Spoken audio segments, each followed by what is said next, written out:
شعبان کی 15ویں شب شب برات کہلاتی ہے، یعنی وہ رات جس میں مخلوق کو گناہوں سے بری کر دیا جاتا ہے۔ تقریباً 10 صحابہ کرام سے اس رات کے متعلق احادیث منقول ہیں۔ حضرت عائشہ صدیقہ رضی اللہ تعالی عنہا فرماتی ہیں،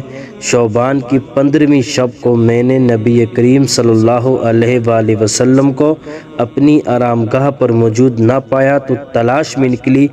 دیکھا کہ آپ جنت البقیع کے قبرستان میں ہیں۔ پھر مجھ سے فرمایا کہ آج شعبان کی 15ویں رات ہے، اس رات میں اللہ تعالیٰ آسمان دنیا پر نزول فرماتا ہے اور قبیلہ بنو کلب کی بکریوں کے بالوں کی تعداد سے بھی زیادہ گناہگاروں کی بخشش فرماتا ہے۔ اور دوسری حدیث میں ہے کہ اس رات میں اس سال پیدا ہونے والے ہر بچے کا نام لکھ دیا جاتا ہے، اس رات میں اس سال مرنے والے ہر آدمی کا نام لکھ دیا جاتا ہے، اس رات میں تمہارے اعمال اٹھائے جاتے ہیں، تمہارا رزق اتارا جاتا ہے۔ اسی طرح ایک روایت میں ہے کہ اس رات میں